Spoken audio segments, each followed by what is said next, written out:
Imam Ali alayhi salam had the same problem. Every time he gets ready to remove Muawiyah from the governorship of Syria, he says, he distracts me with his agents, the Khawarij. This is how bad they were.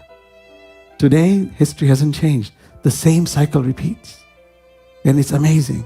And I'll conclude briefly on this. Is you find Imam Ali alayhi salam is fighting one of those. They were so arrogant. During the day they would pray. In the night, night they would pray, or reverse.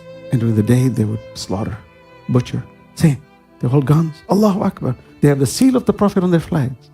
But they're murderers, beheaders, debaucherers, rapists, thieves.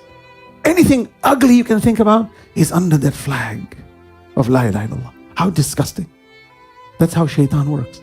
He says, I take the most precious emblem of God and I hide behind it. And I let the world know that I am that vicious enemy of God in the name of God. Imam is fighting one of them. As Imam is striking his sword, the sword breaks. The enemy, the Khawarij sword breaks. So the man begins to tremble. The sword breaks. The man is trembling. What would you and I do? He said, perfect. Strike him. Enemy is weak. Kill him.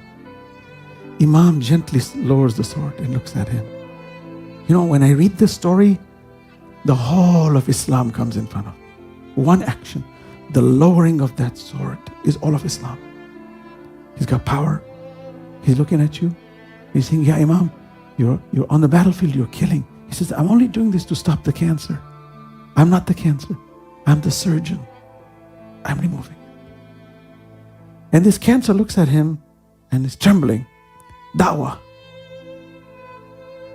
Honestly, Genghis Khans, Kublai Khans, Caesars, all great kings on earth, even Alexander, does not have this capacity. The capacity on a battlefield. You're managing the deen of Allah with such grace, with such clarity. That depth of Iman.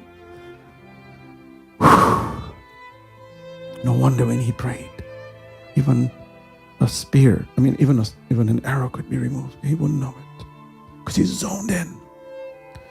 You and I should take them as guides, not as names. As lives, not as names. The Khawarij looks at him and says, why did you lower your sword? Kill me. Imam says, I don't kill a man who fears for his life. I don't kill him. That's rahmah. Rahmatul lil alameen.